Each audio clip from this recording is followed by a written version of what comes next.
The blast had peeled back the reinforced steel door like a banana skin, twisting the thick metal into an abstract sculpture of ruin. Smoke, stale and acrid, still clung to the air, a phantom of the violence that had erupted hours before. I stepped over a section of collapsed ceiling, the grit of pulverized concrete crunching under my regulation boots, and entered what remained of Dr. Aris Thorne's high-security research lab. The silence was the first thing that struck me, thick and heavy, broken only by the distant hum of emergency generators struggling to maintain partial power. This wasn't just a lab accident, it was an annihilation. Surfaces that should have been pristine white were now streaked with soot and an unsettling, reddish-brown residue. Equipment, once state-of-the-art and obscenely expensive, lay in mangled heaps, circuits exposed like raw nerves. The sheer force required to achieve this level of destruction spoke volumes. "Careful, Reed," the lead detective's voice cut through my thoughts, muffled by his respirator. He gestured vaguely towards a crater in the center of the room. "Preliminary assessment points to an exothermic runaway reaction. Something Thorne was working on. Looks like he either made a catastrophic miscalculation or, well, decided to take himself out in spectacular fashion." The detective didn't sound particularly convinced by his own words. Neither was I. I moved slowly, my eyes scanning, processing the chaos. Every shattered beaker, every scorched console, was a piece of a puzzle. The air conditioning units had buckled, their vents ripped from the ceiling. A faint, metallic tang, distinct from the general char, pricked at my nostrils. There, amidst the general blackening, I noted a peculiar scorch mark. It wasn't the uniform carbonization I'd expect from a widespread thermal event. Instead, it was a precise, almost surgical, circular burn, roughly the size of a quarter, etched into the insulated panel. It was too clean, too localized, for the surrounding devastation. It was a pinprick of order in a hurricane of disorder. The detective caught my eye. "Thorne's remains are unidentifiable at the scene. We'll need DNA confirmation. What little we found indicates he was at the epicenter."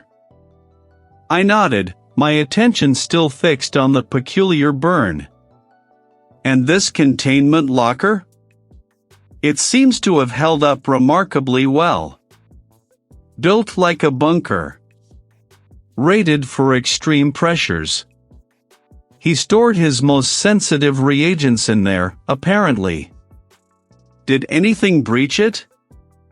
I asked. The detective shook his head. "Doesn't look like it. Seals are intact, though scorched."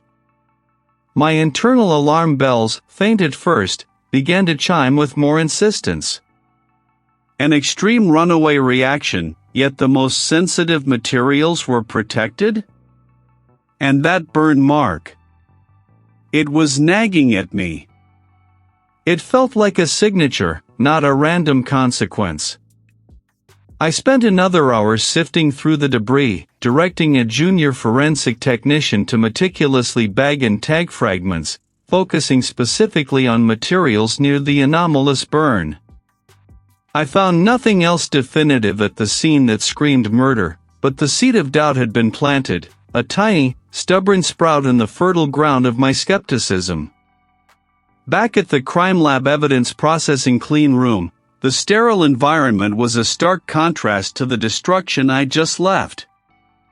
The air was filtered, the light unforgivingly bright. I donned a fresh set of protective gear, suit, gloves, mask, and placed a small, flat piece of the insulated wall panel onto the examination tray of my stereo microscope. It was the section I'd had cut from around the peculiar burn mark. With a click, the microscope whirred to life, magnifying the surface exponentially. The circular scorch, which had appeared neat to the naked eye, now revealed intricate details. The material itself, a high-density polymer composite, showed signs of localized thermal degradation.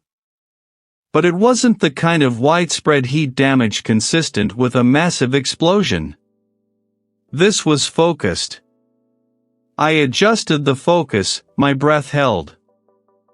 The edges of the burn were sharp, almost laser-precise, indicating a rapid, intense heat source applied to a very specific point. What truly caught my attention, however, were the minute crystalline deposits embedded within the charred polymer at the very center of the burn. They glittered, barely visible, like fragments of crushed diamond. These were not residues from a typical combustion or explosion. I reached for the micro-tweezers, my hand steady, and carefully scraped a few of the glittering particles into a microvial. Then, I switched to a different area of the panel, away from the burn, and scraped another sample for comparison. This wasn't some byproduct of Thorne's groundbreaking bioengineering research gone wrong. This wasn't an accident. This wasn't even suicide.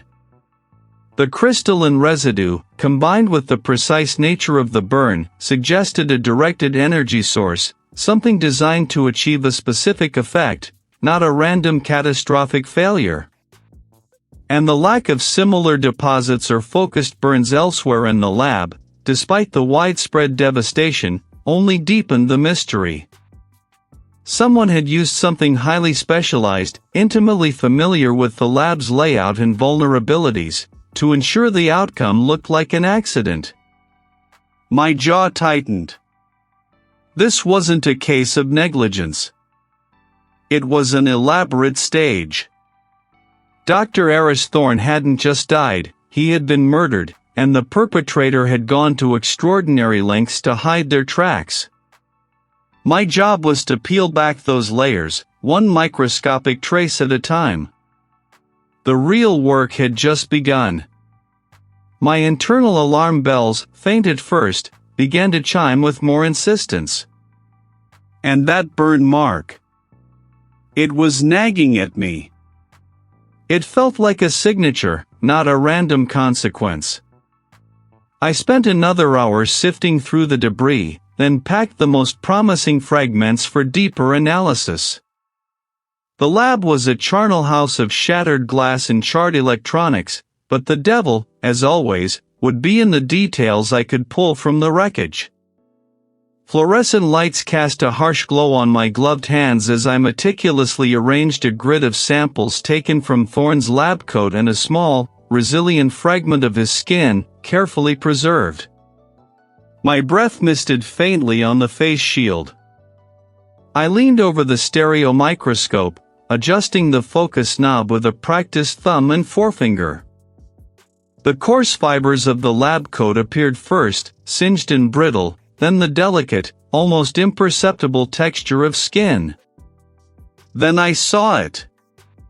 Not a scorch mark, not a particle of the exploded experimental apparatus. It was a cluster of minute, crystalline structures, barely visible even at this magnification, clinging to a thread of fabric near what would have been Thorne's collar.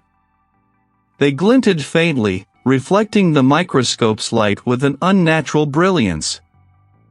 I zoomed in further.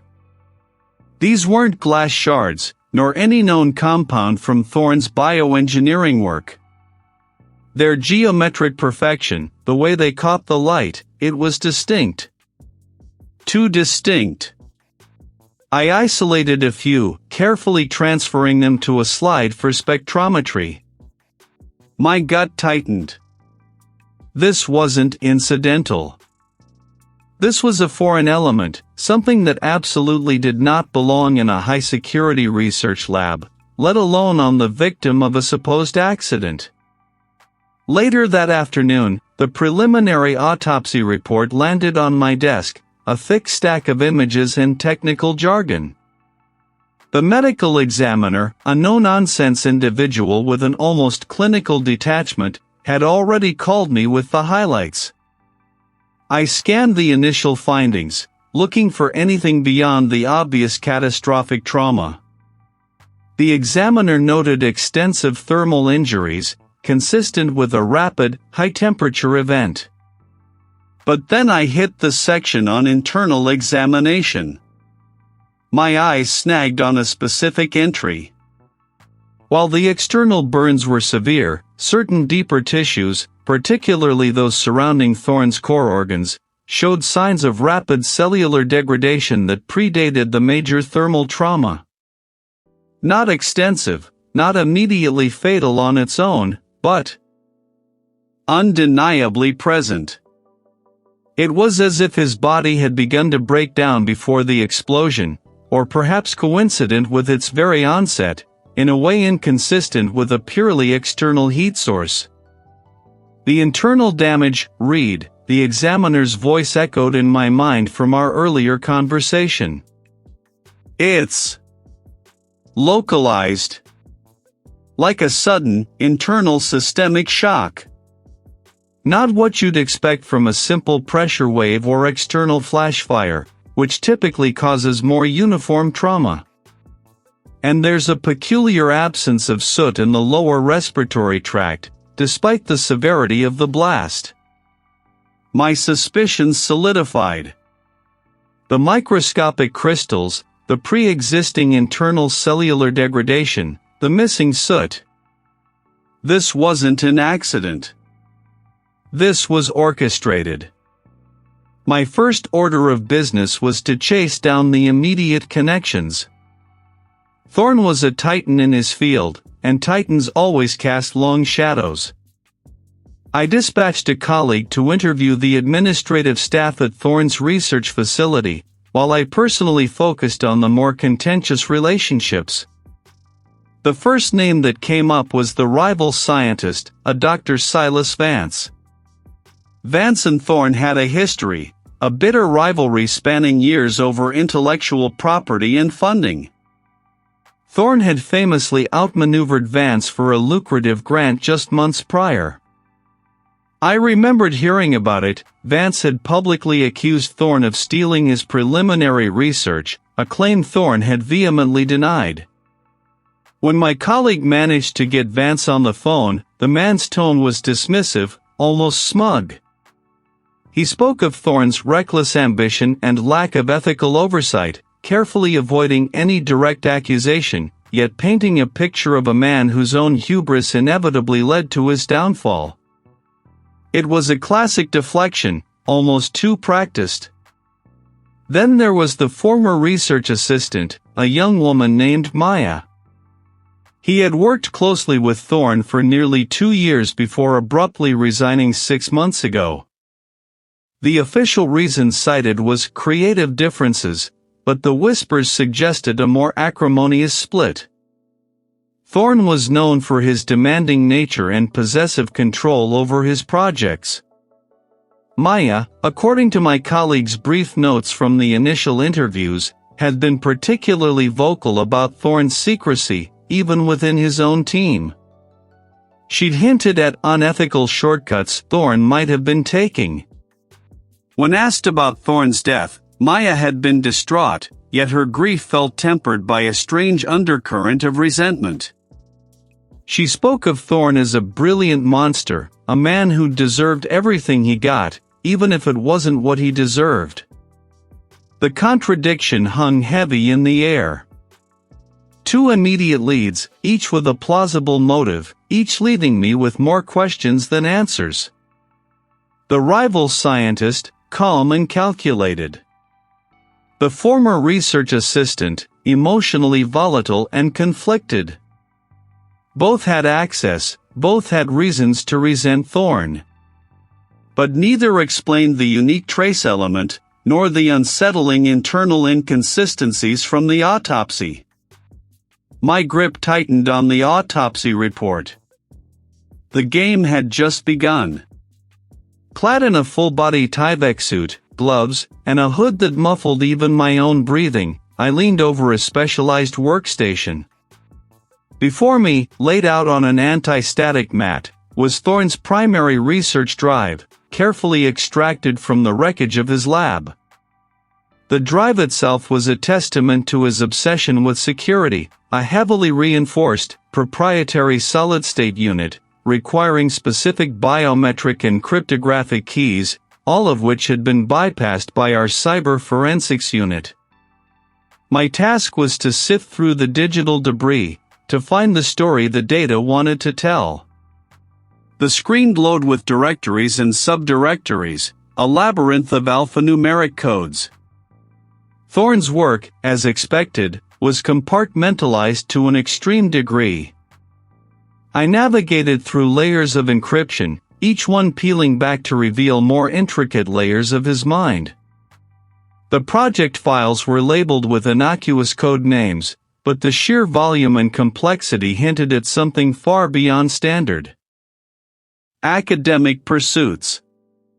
Project Chimera, one particularly dense directory read, followed by a string of characters that looked like a genetic sequence.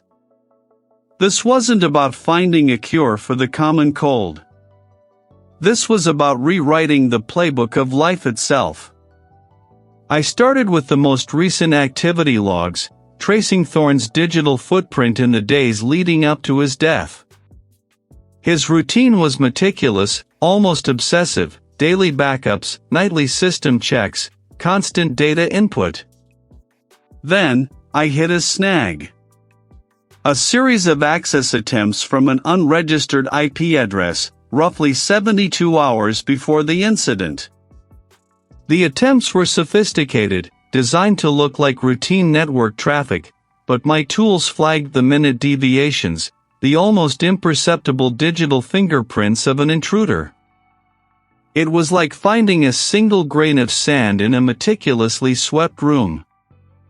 I delved deeper, running a full forensic analysis on the specific project files associated with Chimera. The files themselves detailed advanced genetic sequencing protocols, methods for altering cellular structures at a foundational level. The applications, as the initial briefing suggested, could swing from profound advancements in global health to devastating bioweaponry. The implications were chilling. Then, the reveal. My software highlighted a section of code, a subtle anomaly in the file's metadata. A partial overwrite, not a full deletion, but an attempt to mask previous versions of specific data logs within the Chimera project. It was a ghost in the machine, a deliberate act to obscure information, executed with precision. Someone had tried to erase their tracks, but they hadn't been thorough enough. The timestamps indicated this attempt occurred mere hours before Thorne's death. It wasn't an external hack that failed, it was an internal manipulation, designed to look like a system error. This wasn't a clumsy amateur. This was someone intimately familiar with Thorne's digital architecture, or perhaps even Thorne himself, trying to hide something. The possibility made the air in the clean room feel heavy, pressing down on me. I pulled off my hood, needing to clear my head, and stepped out of the immediate clean zone into a small antechamber where my secure phone sat. I dialed Maya, Thorne's assistant. Specifically, was he acting any differently in the last few days? More secretive, perhaps? I kept my voice even, professional. A long pause stretched between us, filled only by the crackle of the phone line. He was different, she finally managed, her voice barely audible. Paranoid. That's the only word for it. He started locking himself in, even from me. He said someone was watching him. He kept mumbling about the integrity of the work and unseen hands. Unseen hands? I pressed, my grip tightening on the phone. Did he elaborate? Did he mention any specific individuals, any rivals, anyone who might want to access his research? No, she said, her voice catching. Just they.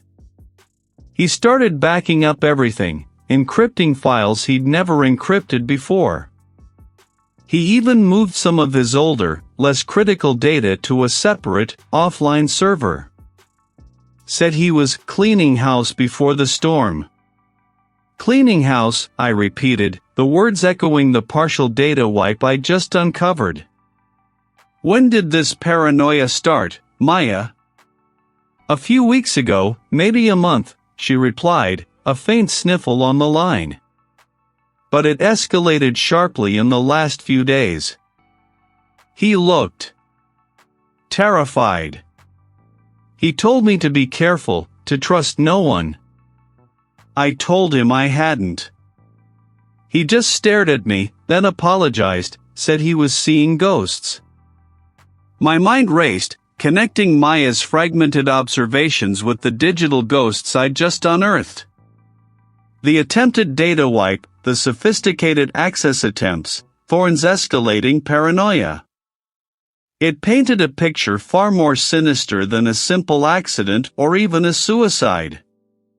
Thorne wasn't just working on groundbreaking research, he was battling an unseen enemy, an enemy who ultimately won. The unseen hands Maya spoke of had left their prints all over the digital infrastructure, and I was going to find them. This wasn't just about a murder, it was about protecting whatever Thorne was so desperately trying to keep hidden. And I had a feeling the Chimera project was only the beginning.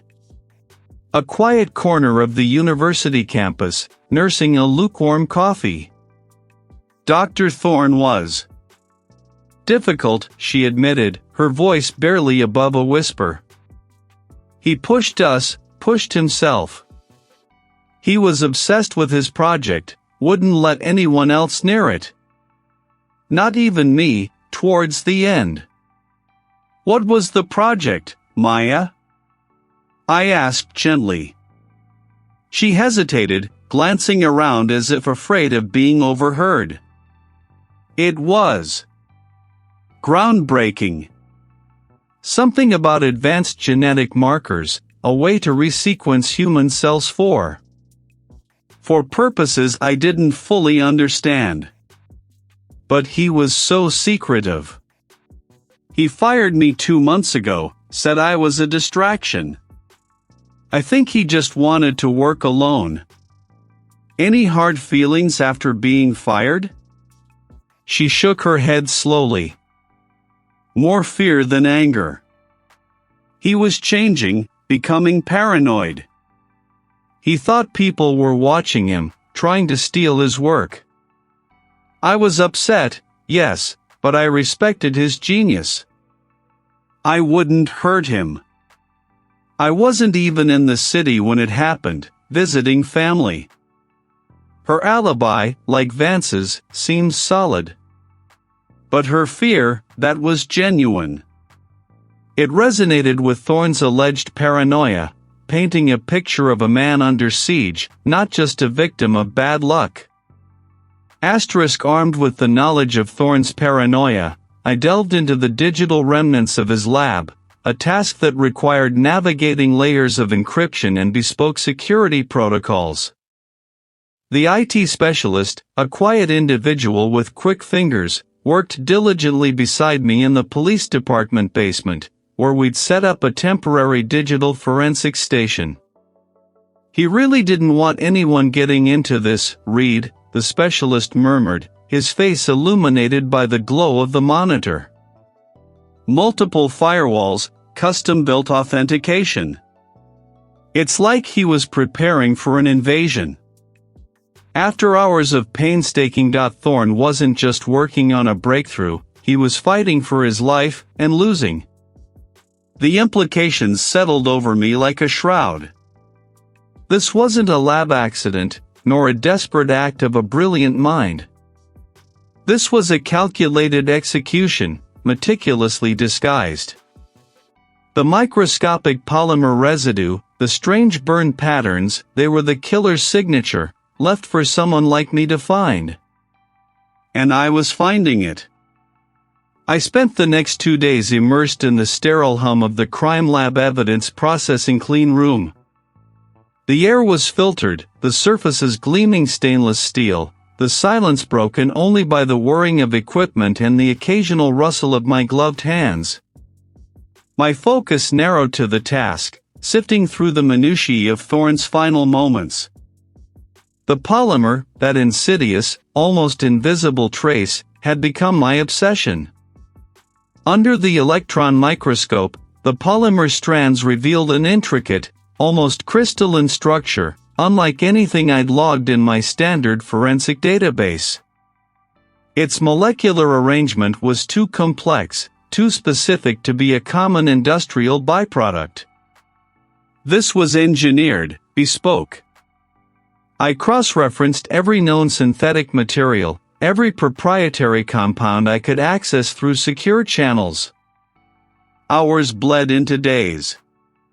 My eyes ached, my shoulders stiffened, but I pressed on, fueled by a growing certainty that this tiny filament held the key. Then, a match. Not a perfect one, but a close enough approximation from a highly restricted, experimental materials database. It pointed to a specialized, high-temperature resistant polymer, still in its developmental phase, supposedly confined to a handful of advanced research facilities and defense contractors. Thorne's lab was not on that list. The discovery sent a jolt through me. This wasn't some off-the-shelf component. This was a custom-made weapon, or at least a tool derived from highly specialized technology. The killer hadn't just known Thorne's work, they had access to cutting-edge materials that few even knew existed. Leaving the clean room late that evening, the city lights blurred into streaks as I drove. My mind still replayed the polymer's crystalline structure, the way it glowed faintly under specific UV light. I was close. Too close, perhaps. The screech of tires ripped through the evening quiet. A delivery van, dark and unremarkable, veered sharply from a side street I hadn't even registered, its front bumper missing my side mirror by inches. I slammed on my brakes, my vehicle lurching forward before settling.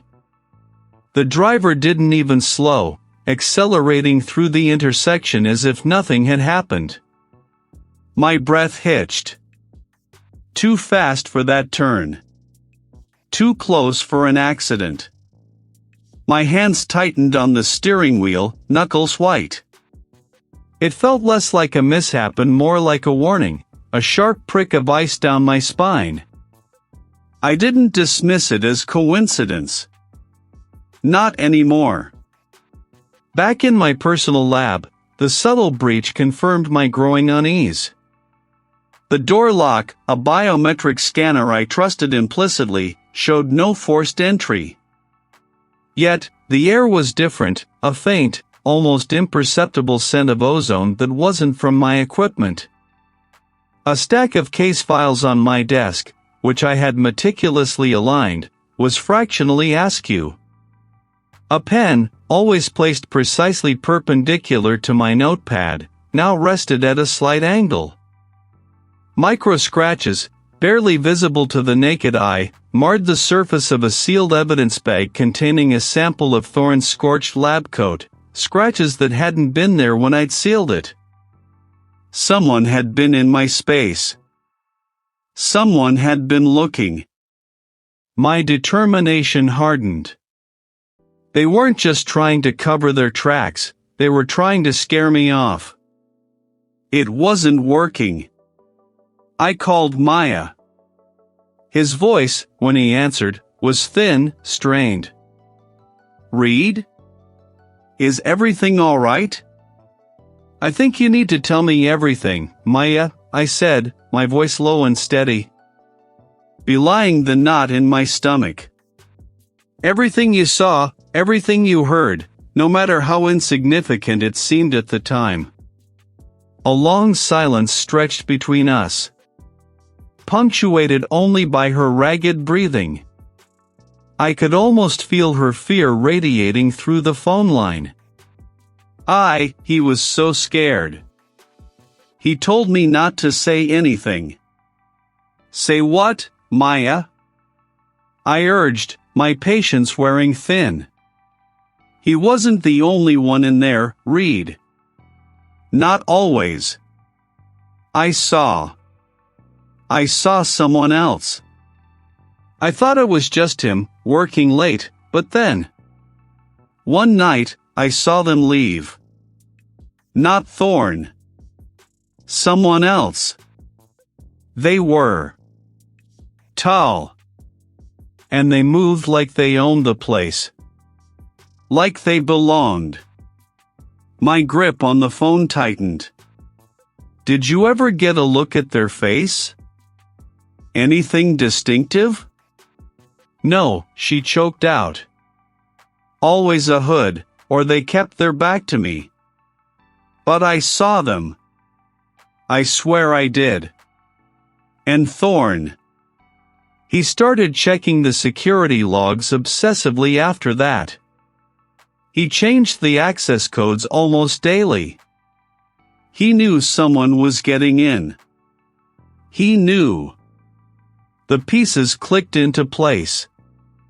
Thorne's paranoia wasn't unfounded. It was a desperate, losing battle against an intruder who had breached his high-security sanctuary. The attempted data wipe, the sophisticated access attempts, the custom polymer, the escalating threats against me, it all pointed to a single, ruthless individual. My investigation had just become a hunt, and I was now the hunted. I sat hunched over a bank of monitors, my fingers flying across a specialized keyboard. The air, scrubbed clean of every stray particle, felt thin and cold against my skin, a stark contrast to the oppressive heat I'd felt in Thorne's shattered lab. Here, in this meticulously controlled environment, I was sifting through the digital debris of a life extinguished, searching for the ghost in the machine. On the main screen, a complex network diagram of Thorne's lab systems glowed green and blue.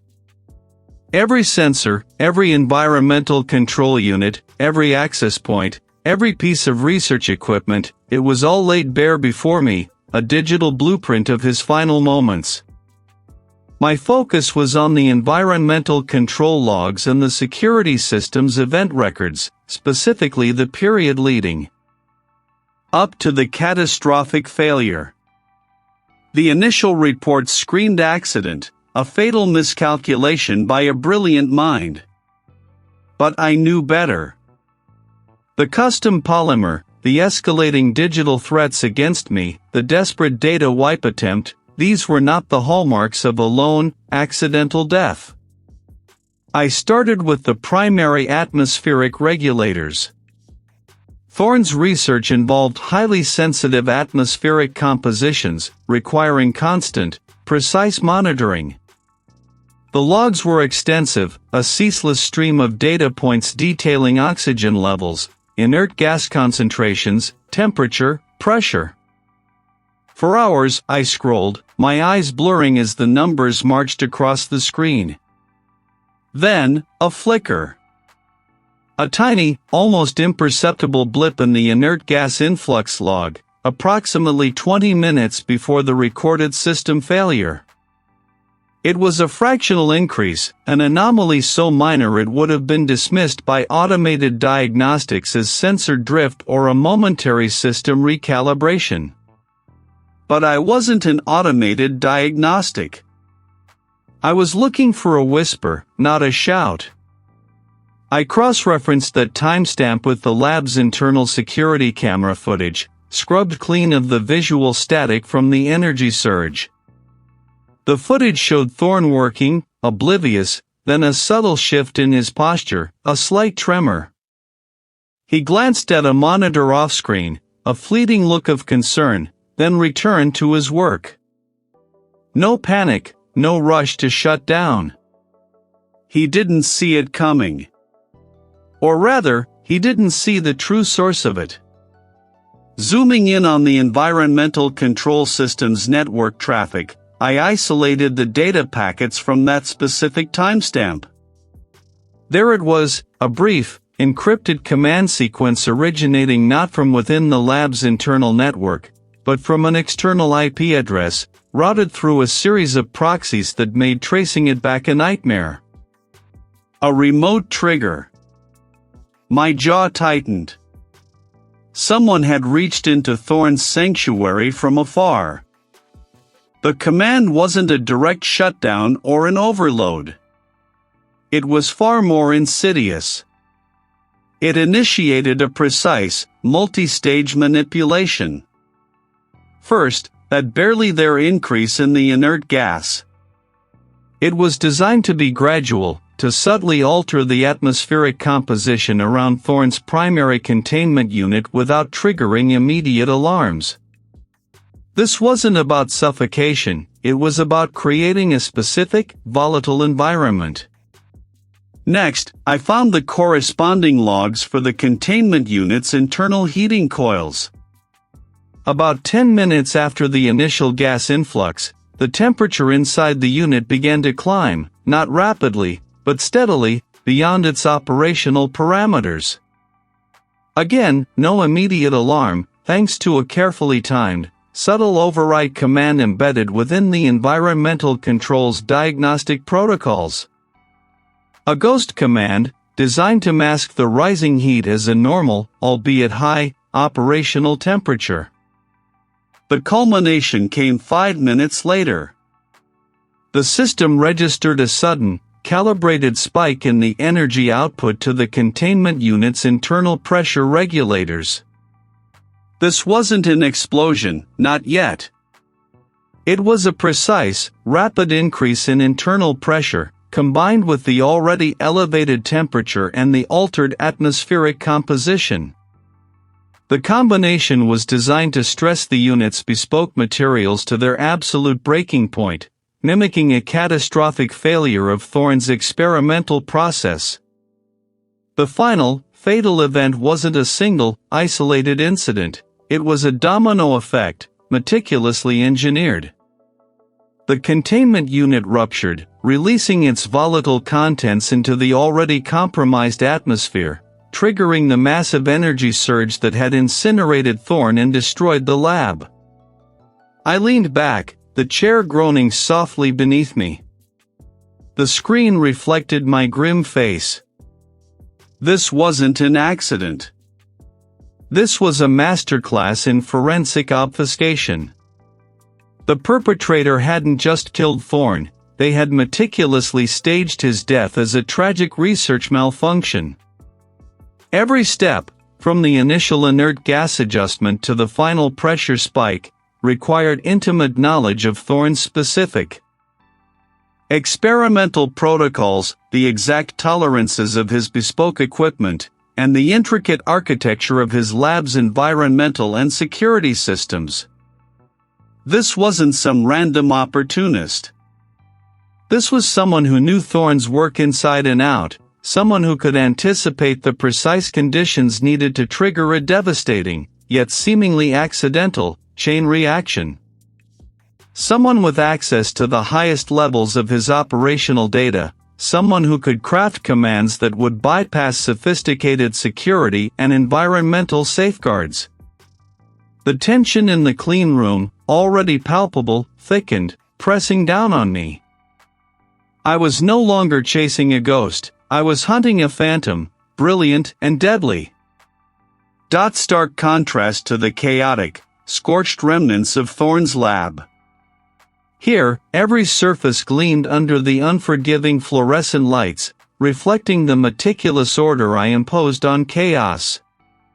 My eyes, however, were fixed on the jumble of data scrolling across the central display. I was chasing ghosts in the machine, sifting through terabytes of digital detritus recovered from Thorne's primary research server. The initial reports had been clear: a catastrophic energy surge, a containment breach, a tragic accident. But the microscopic tracite found, a crystalline residue not consistent with Thorne's known reagents, and the peculiar, almost too perfect burn pattern on the console near his body, whispered a different story. They spoke of precision, of an engineered failure, not a random mishap. Someone hadn't just wanted Thorne dead, they had wanted his death to look like a consequence of his own genius, a fatal misstep. I leaned closer, my breath misting slightly on the cool air. If the killer had gone to such elaborate lengths to stage an accident, it wasn't just about stealing Thorne's research. Theft would have been simpler. A data transfer, a physical snatch-and-grab. This elaborate charade suggested a motive far deeper, a need to permanently silence Thorne and, crucially, to prevent his work from reaching fruition or public disclosure. My fingers danced over the keyboard, cycling through Thorne's communication logs, project backups, and system diagnostics. Most of it was standard, meticulously organized, typical of a mind like Thorne's. But I was looking for the atypical, the deliberate omission, the digital anomaly. Hours blurred into an unbroken stretch of focused intensity. My shoulders ached, my eyes burned, but a stubborn certainty gnawed at me. The answer wasn't in what was there, but what was hidden. I started sifting through fragmented files, data packets that had been corrupted or intentionally fragmented before the system crash. It was like piecing together a shattered mosaic, each sliver offering a fleeting glimpse into the larger picture. Most were dead ends, system errors, or routine data corruption.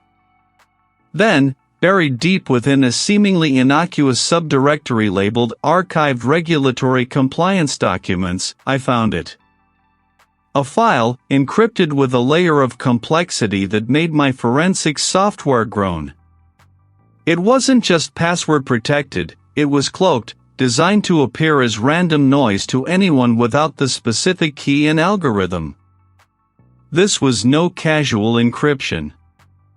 This was a fortress built around a secret. My determination hardened. I initiated a brute force decryption protocol, setting the array of processors to work.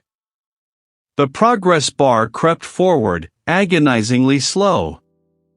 The hum of the clean room seemed to amplify the tension thrumming beneath my skin.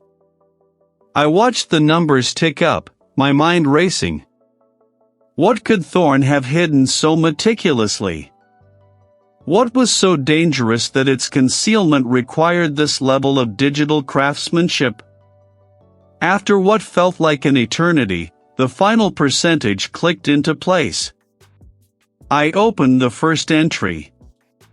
Thorne's precise, academic prose filled the screen, but beneath the scientific language, an undercurrent of unease was palpable.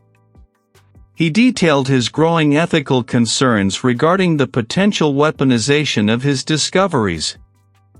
He wrote of the increasing pressure from Omnicorp, the very entity funding his groundbreaking research, to pivot his focus towards applications he found morally reprehensible. Entry 187. Cycle 23, I read aloud, my voice a low murmur in the sterile quiet. The proprietary energy modulation matrix, while revolutionary in its intended therapeutic applications, presents an alarming potential for directed energy deployment. Omnicorp's Strategic Investment Division has begun requesting data points specifically related to kinetic transference and field disruption at scale. My proposals for robust ethical oversight committees have been met with disinterest.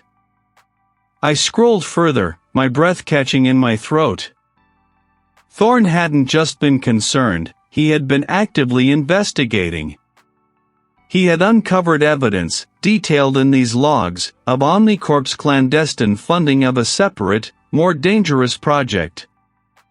A project designed to weaponize the very principles he was developing, but without any of the ethical safeguards he insisted upon. The Project Chimera initiative, ostensibly a long-term agricultural development program, shows disproportionate capital allocation to kinetic shielding research and, more disturbingly, a procurement order for high-yield energy capacitors far exceeding any agricultural requirement. This is not for crop growth. This is for containment and deployment. I believe Omnicorp intends to develop a weapon, leveraging my foundational research, but without my knowledge or consent.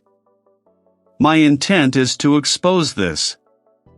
I cannot be complicit. The screen glowed, illuminating the gravity of Thorne's final entries. He hadn't just been a brilliant bioengineer, he had been a whistleblower, on the verge of exposing a corporate giant's dangerous, covert agenda. This wasn't about stealing his work, it was about burying it, and him, before he could reveal the truth. Omnicorp wasn't just a benefactor, they were a potential killer. And I had just stumbled into the crosshairs of a conflict far larger than I had ever imagined.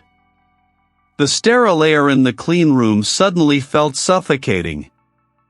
My gloved fingers danced across the keyboard, navigating through layers of digital records, building access logs, project manifests, employee profiles, and the intricate schematics of Thorne's final, catastrophic experiment. The sheer volume of data was staggering, a digital ocean I was attempting to drain with a teaspoon. But somewhere within its depths lay the specific signature of the individual who'd orchestrated Thorne's death. This wasn't a random act, nor was it a simple miscalculation. It was a sophisticated sabotage, designed to mimic a tragic accident, a ghost in the machine. I had compiled a master list of everyone with even peripheral access to the facility's secure zones in the weeks leading up to the incident.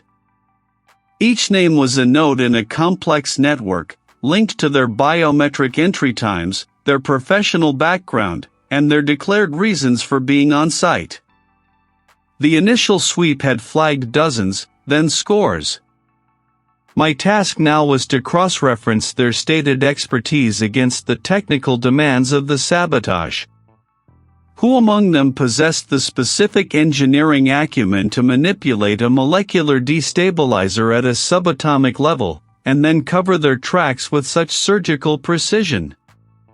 Who understood Thorne's proprietary algorithms well enough to weaponize them? I started with the most obvious, Thorne's direct research colleagues. Their profiles were exhaustive, their skill sets clearly defined. But their access logs didn't align with the critical window of opportunity, and their stated research interests, while adjacent, didn't quite intersect with the specific, highly specialized knowledge required for this particular type of systems failure. One by one, their alibis solidified, their expertise veered off course, or their motives evaporated under scrutiny.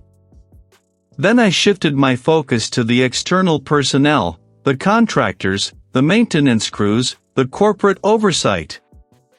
These individuals typically had more limited access, their movements restricted to specific zones. But the killer had demonstrated a fluency with the entire facility, not just a single section. This pointed towards someone with broader permissions, or someone capable of bypassing established protocols entirely. My gaze landed on the entry for David Thorne, the Omnicorp liaison. His role was ostensibly administrative, a bridge between the corporate entity and the research division. His profile listed a degree in business administration, an MBA, and a career trajectory within corporate logistics. Nothing screamed covert operative or bioengineering saboteur. Yet, something about the brevity of his professional history, the lack of granular detail compared to others, snagged my attention. It was too clean, too concise, like a redacted document.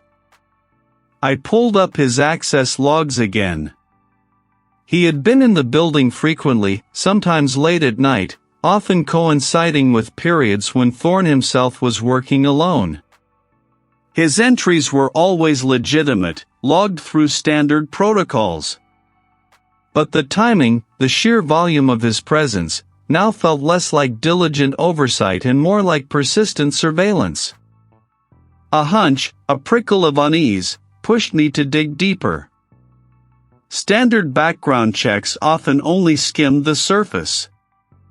I initiated a more comprehensive search, pushing the boundaries of what was publicly available, tapping into databases that cataloged more than just academic achievements and corporate promotions.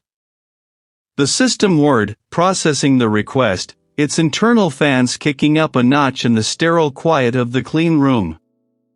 The results began to populate, slowly at first, then cascading across the screen. My eyes widened. The initial corporate profile had been a clever facade. David Thorne's early career wasn't in logistics at all. It was in a specialized, quasi-governmental agency, an organization known for its discreet handling of sensitive assets and its involvement in intelligence gathering. The term covert operations wasn't explicitly stated, but the implications were undeniable, etched between the lines of heavily anonymized project titles and vague employment periods. My breath hitched. This wasn't just a corporate liaison. This was someone trained to operate in the shadows, to infiltrate, to manipulate. The pieces began to slot together with chilling precision. His specific expertise, once hidden, now screamed its relevance. He wouldn't need a bioengineering degree to execute the sabotage, he'd need a deep understanding of systems, an ability to exploit vulnerabilities, and the discipline to leave no trace. Then, a further revelation. A link to a historical news archive, buried deep within the search results. A scandal from a decade ago, involving a major pharmaceutical company, stolen intellectual property, and allegations of industrial espionage. The lead operative in the investigation, the one who ultimately disappeared from the public record after the case was quietly settled, bore an uncanny resemblance to a younger David Thorne. The article didn't name him directly, referring only to a highly skilled operative, but the dates, the locations, the specific details of the methodology used to compromise the rival company's research, it all coalesced. The stolen IP, the corporate espionage. It wasn't just a parallel. It was a pattern. And now, Aris Thorne's final, damning exposé, detailing corporate malfeasance, suddenly connected directly to the very type of individual designed to protect such secrets. David Thorne wasn't just an Omnicorp liaison, he was an inside man, strategically placed, his past a carefully constructed ghost. He had the means, the motive, and the specific expertise to turn Thorne's groundbreaking research into a meticulously staged accident. I had my prime suspect. The game had just changed. I sat before a bank of high-resolution monitors, the crisp blue light reflecting off the plexiglass partition that separated me from the main analysis bay. My gaze drifted over magnified images of the polymer trace. The same material I'd found at my own staged accident scenes. It was a unique signature, and the analysis confirmed its exact match to microscopic fragments recovered from Aris Thorne's lab. This was the key. But proof wasn't enough. I needed a confession. The pieces clicked into place, forming a theory I'd been building for days. I leaned forward, tapping a pen against the cool surface of the console. The killer understood Aris Thorne's work intimately, knew the lab's layout, and possessed a motive that went beyond simple rivalry or greed. They had to be close. And they had to be watching. I opened a secure communication channel to the lead investigator, a gruff but sharp individual who had learned to trust my unorthodox methods. "I'm setting a trap," I stated, my voice low and deliberate, even though we were alone. "A specific kind of bait. We'll leak a false lead about a breakthrough in Thorne's research, something only the killer would understand the true significance of." The lead investigator raised an eyebrow, a silent question. "The polymer," I continued, pointing to the screen. "I'm going to let it be known that we've isolated a variant of the synthetic biopolymer Aris Thorne was developing, one that shows incredible promise for accelerated cellular regeneration, a direct, accelerated counter to the effects of his disintegrator research. A miraculous healing agent, essentially. It's a complete fabrication, of course, but it plays right into the speculation surrounding his work. The killer will know the truth, the real, dangerous application of that polymer, and they won't be able to let us discover something that might expose their true agenda. And how do we leak this without tipping our hand?" the lead investigator asked, his voice a low rumble. "Carelessly," I replied, a faint smile touching my lips. "A confidential report left on a public terminal in the administrative wing, a private conversation overheard in the break room, just loud enough to be noticed. We make it seem like an accidental slip, a rookie mistake." The next 48 hours were a slow burn of anticipation. I moved through the facility, a ghost in the machine, carefully planting the seeds of my false lead. I left a fabricated report, complete with a forged signature and an official-looking header, open on a workstation in a high-traffic corridor, ensuring the screen displayed the fabricated breakthrough summary. I made sure my private phone calls, discussing the exciting new development with a colleague, were just audible enough to carry over the ambient office drone. I felt the tension in the air, a subtle shift, like the pressure dropping before a storm. I spent most of my time in the observation room overlooking the central data hub, a secure network control center where all research data was backed up and archived. It was a high-stakes waiting game. I needed the killer to act. Then, the monitor flickered. A security alert, minor, almost imperceptible. A login attempt on a restricted terminal, one I had deliberately left with a vulnerability. Not a brute force attack, but a subtle, almost confident probe. It was David Thorne. I watched as the security feed showed David, Aris's brother, lingering near the workstation where I'd left the report. He glanced around, his movements too casual, too deliberate. He leaned in, his fingers dancing across the keyboard. He was attempting to access the fabricated data, to confirm the breakthrough and, more importantly, to sabotage it. His face, usually a mask of polite concern, was now etched with a grim determination I hadn't seen before. "He's taking the bait," I murmured into my comms unit. "Move in." A moment later, 2 security personnel, acting on the lead investigator's orders, quietly approached David. He stiffened, his eyes darting around, but it was too late. They escorted him, without a word, to a secure interrogation room. I followed, a cold certainty settling in my gut. The room was stark, functional. David sat across from me, his composure cracking around the edges. He tried to project an air of indignant confusion, but his gaze kept flitting to the table, avoiding mine. "A fascinating polymer, David," I began, pushing a folder across the table. Inside were the magnified images of the trace polymer, side-by-side comparisons of the fragments from Aris's lab and the material I'd found after my own accidents. Unique molecular structure. very specific properties. It's quite rare." He swallowed, his throat bobbing. "I don't know what you're talking about, Reed. This is absurd. I was looking for a file. A file about accelerated cellular regeneration?" I pressed, leaning forward. "A miraculous healing agent?"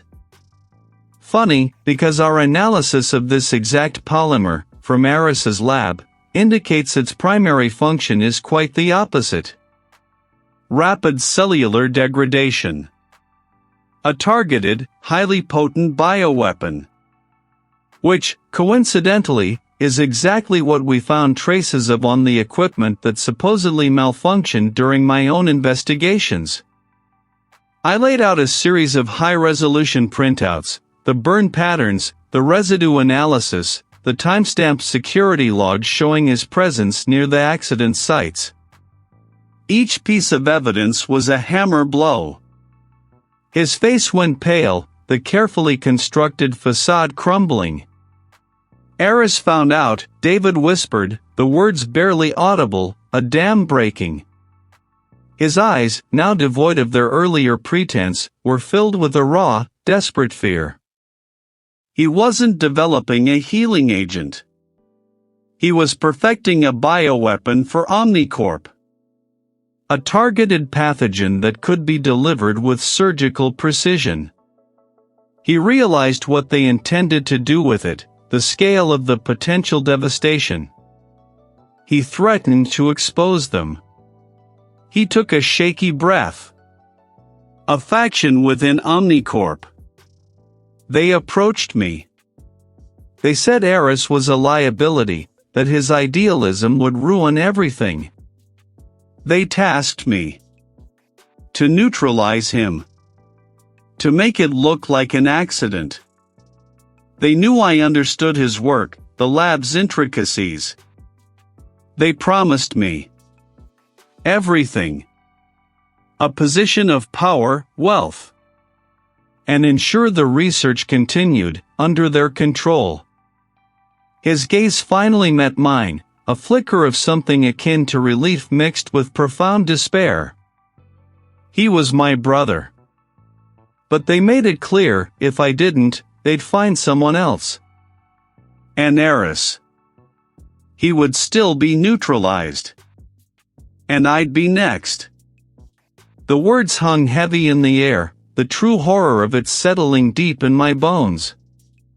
My gloved hands moved with practiced precision, carefully cataloging the final, damning pieces of evidence. A microfragment of scorched polymer, barely visible to the naked eye, sat nestled in a sterile petri dish. This tiny shard, recovered from the ventilation system near the blast site, carried the unique chemical signature of a custom-fabricated incendiary device, a device only someone with intimate knowledge of Aris Thorne's lab and its specific material resistances could have conceived. It was the last nail in David Thorne's carefully constructed coffin. The confession, extracted hours earlier, still echoed in my mind, a chilling testament to greed and misplaced ambition. David Thorne, Aris's own sibling, had confessed to orchestrating the accident, driven by a desperate need to control his brother's world-altering research. He hadn't acted alone, of course. The words corporate conspiracy had been uttered, a whisper of a much larger, more insidious network. A junior technician, his face pale with exhaustion but his eyes alight with a quiet triumph, sealed the evidence bag. "That's everything, Reed," he murmured, his voice hushed as if speaking too loudly might shatter the fragile peace. "All cross-referenced, triple-checked. It's solid." I nodded, peeling off my gloves, the faint sticky sensation a familiar marker of a long shift. "Good work. Get this transported immediately." Even from here, I could sense the shift in atmosphere. The urgent, hushed conversations of uniformed officers, the rapid clicks of camera shutters, the news had broken. David Thorne's apprehension, coupled with the revelation of the wider conspiracy within Omnicorp, was now public. The impact was immediate, a seismic shockwave rippling through the corporate world. Reports, relayed through my secure comms, detailed a cascade of arrests. Not just mid-level executives, but high-ranking board members, their names once synonymous with power and influence, now dragged into the harsh glare of public scrutiny. The corporate headquarters of Omnicorp, a gleaming tower that had once symbolized innovation, was now a hive of activity, swarming with investigators and media crews. The entire edifice, built on Aris Thorne's genius, was crumbling. I stepped out of the clean room, the sudden rush of unfiltered air feeling almost alien after the sterile environment. The lead detective met my eyes, a grim satisfaction etched on his features. "It's a firestorm, Reed. Omnicorp's stock just plummeted. The public is in an uproar. Governments are already issuing statements." "As expected," I replied, my voice raspy. The exhaustion was a heavy cloak, but the adrenaline still coursed, a low thrum beneath my skin. They didn't just kill a man, they tried to bury a truth that could reshape the world. The media, always hungry for scandal, had devoured the story. Every major network ran continuous coverage, dissecting the details, replaying footage of the lab, speculating on Aris Thorne's research. The public's shock was palpable, a collective gasp of betrayal. How could a brother betray another so viciously? But beyond the sensationalism, a deeper, more profound debate was already igniting. His research, designed to optimize human biological functions, had been twisted by David Thorne and his co-conspirators, intended for weaponization, for control. The potential for misuse was staggering, and now, with the lid blown off, the world was grappling with its implications. "The phone hasn't stopped ringing," the detective continued, gesturing vaguely towards his buzzing device. "International organizations, defense ministries, intelligence agencies, everyone wants a piece of Thorne's research. They want to secure it, control it, understand it." I leaned against a cold metal filing cabinet, the weight of the unfolding events pressing down on me. The future of Aris Thorne's work, a legacy born of brilliance and ultimately stained by blood, hung precariously in the balance. It was a dangerous knowledge, a Pandora's box now wide open. Would it be used for good, as Aris had intended, or would it be weaponized by those who sought power above all else? The tension in the air was thick, not just from the immediate aftermath of the arrests, but from the terrifying uncertainty of what came next. The hunt for the killer was over, but the true battle, the one for the soul of scientific advancement and corporate responsibility, had only just begun.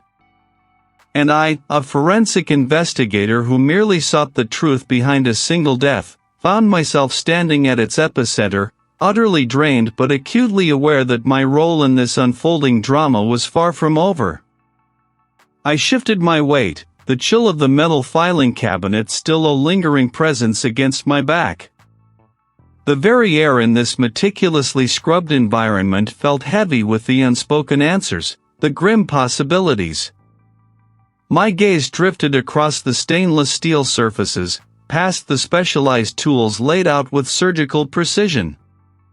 Each piece of equipment, from the microspectrometer to the trace evidence vacuum, represented a step in unmasking the truth behind Thorne's final moments.